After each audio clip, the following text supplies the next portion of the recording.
Kemudian mendekatlah anak-anak perempuan Zelafehat bin Hefer bin Gilead bin Makir bin Manasye dari kaum Manasye bin Yusuf. Nama anak-anaknya itu adalah Mahla, Noah, Hogla, Milka, dan Tirza. Dan berdiri di depan Musa dan Imam Eleazar dan di depan para pemimpin dan segenap umat itu dekat pintu kemah pertemuan, serta berkata, "Ayah kami telah mati di padang gurun, walaupun ia tidak termasuk ke dalam kumpulan yang bersepakat melawan Tuhan, ke dalam kumpulan Korah.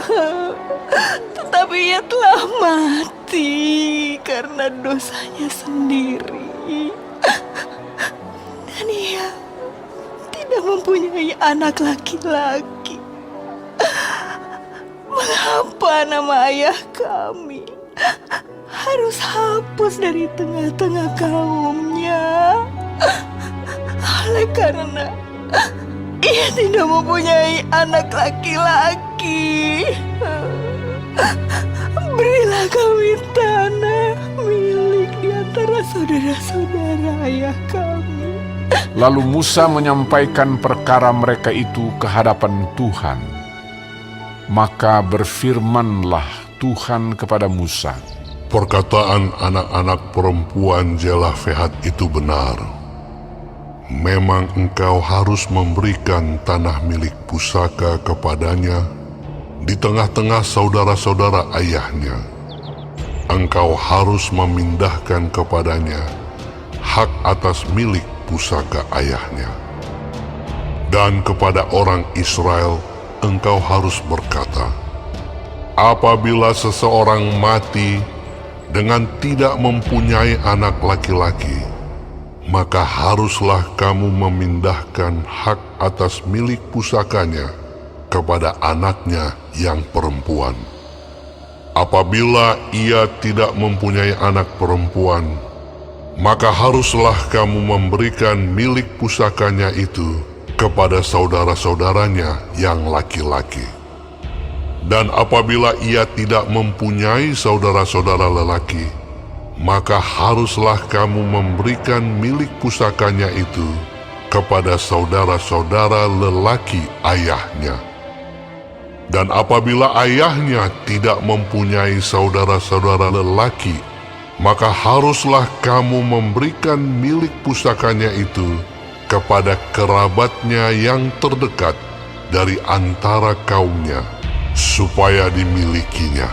Itulah yang harus menjadi ketetapan hukum bagi orang Israel, seperti yang diperintahkan Tuhan kepada Musa. Tuhan berfirman kepada Musa, Naiklah ke gunung Abarim ini, dan pandanglah negeri yang kuberikan kepada orang Israel. Sesudah engkau memandangnya, maka engkau pun juga akan dikumpulkan kepada kaum leluhurmu, sama seperti Harun abangmu dahulu.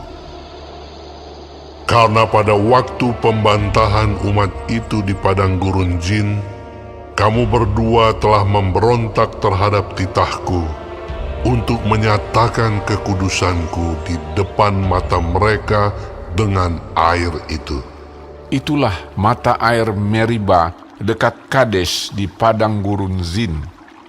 Lalu berkatalah Musa kepada Tuhan, Biarlah Tuhan, Allah dari roh segala makhluk, mengangkat atas umat ini seorang yang mengepalai mereka waktu keluar dan masuk, dan membawa mereka keluar dan masuk, supaya umat Tuhan jangan hendaknya seperti domba-domba yang tidak mempunyai gembala. Lalu Tuhan berfirman kepada Musa, Ambillah Yosua bin Nun, seorang yang penuh roh, letakkanlah tanganmu atasnya. Suruhlah ia berdiri di depan Imam Eleazar dan di depan segenap umat. Lalu berikanlah kepadanya perintahmu di depan mata mereka itu, dan berilah dia sebagian dari kewibawaanmu, supaya segenap umat Israel mendengarkan dia. Ia harus berdiri di depan Imam Eleazar, supaya Eleazar menanyakan keputusan Urim bagi dia di hadapan Tuhan. Atas titahnya mereka akan keluar, dan atas titahnya mereka akan masuk, ia beserta semua orang Israel, segenap umat itu. Maka Musa melakukan seperti yang diperintahkan Tuhan kepadanya. Ia memanggil Yosua dan menyuruh dia berdiri di depan Imam Eleazar dan di depan segenap umat itu. Lalu ia meletakkan tangannya atas Yosua dan memberikan kepadanya perintahnya, seperti yang difirmankan Tuhan dengan perantaraan Musa.